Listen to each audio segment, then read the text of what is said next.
હળવદથી કવાંટ જઈ રહેલી ST bus સાથે મોટી દુર્ઘટના સર્જાઈ છે। બાઇક ચાલક અને બસ વચ્ચે દુર્ઘટના થતાં જે બાઇક ચાલકનું ઘટના સ્થળે મોત નીપજ્યું છે। નમસ્કાર મિત્રો, વિડીયોમાં તમારું સ્વાગત છે। વિડીયોને અંત સુધી જોજો અને ચેનલ પર નવા હો તો ચેનલને સબસ્ક્રાઇબ કરી નાખજો, કેમ કે આ ગુજરાતની સતત લાવી રહે છે આપણી આ ઈકે ચેનલ।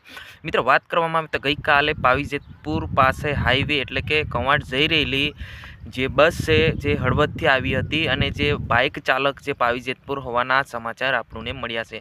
એ ભાઈ પોતાના કામ માટે જઈ રહ્યા હતા ત્યારે અચાનક વળાંકની અંદર હળવદથી જે બોડેલીથી પાવીજેતપુર હાઈવે પર જઈ રહેલી એસટી બસ સાથે દુર્ઘટના સર્જાઈ અને બાઇક ચાલકનું દુર્ઘટના જે મોત નીપજ્યું છે। જી હા મિત્રો, વાત કરવામાં આવે તો મોટી દુર્ઘટના સર્જાઈ છે।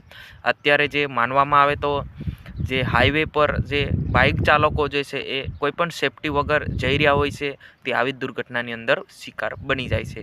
જી હા મિત્રો, આવા બનાવ લગાતાર બની રહ્યા છે અને અત્યારે માનવામાં આવે તો આ જે ઘટના જે ગઈકાલે બની હતી જે એસટી બસ સાથે જે વીરસિંહભાઈ રાઠવા નામનો વ્યક્તિ ઘટના સ્થળે મોત નીપજ્યું છે અને સાથે સાથે એક વ્યક્તિ હતો, પરંતુ એ વ્યક્તિને તાત્કાલિક સારવાર મળતા તે વ્યક્તિને બચાવી લેવામાં આવ્યા હતા અને જે બાઇક ચાલક હતા જે ઘટના સ્થળે મોત નીપજ્યું છે। ગઈકાલે લગભગ 4 વાગ્યાની આજુબાજુ આ બનાવ બન્યો હતો। જેતપુર પાવી હાઈવે પર જે આ મોટી દુર્ઘટના સર્જાઈ છે। હળવદથી જે આ બસ છે જે આવી રહી હતી ત્યારે અચાનક હાઈવે પર જે પાવીજેતપુર હાઈવે પર વળાંકની અંદર જે બાઇક ચાલક આવી જતા જે એસટી બસના ડ્રાઈવરે કાબુ ગુમાવતા અને બંને મોટી દુર્ઘટના સર્જાઈ અને દુર્ઘટનાની અંદર બાઇક ચાલક જે છે એ શિકાર બન્યા હતા। જી હા મિત્રો, આજની વિડીયોની અંદર બસ આટલું જ। આ વિડીયોને તમામ ગ્રુપમાં શેર કરવાનું ભૂલશો નહીં। આપણે મળીશું તરત જ એક નવા વિડીયો સાથે। જય હિન્દ, જય ભારત। હું તમારો દોસ્ત શૈલેષ ભીલ।